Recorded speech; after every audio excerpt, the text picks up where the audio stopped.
the devil is in the detail, though. It took us 3 years to get the hand cream right. Yeah. Right, okay. Yeah.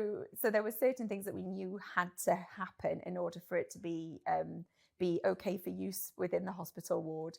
We wanted to make sure it didn't like undermine hand washing, because obviously you don't want to wash your hands, put some hand cream on, and then have to wash your hands again because you put a hand cream on. So it had to be tested really, really rigorously. And we went to a lab initially and just said, I kind of reeled off a few ingredients that I felt that I'd heard a lot about and we'd read a lot about. We spent hours reading, like, geeking out over, like white papers and medical reports.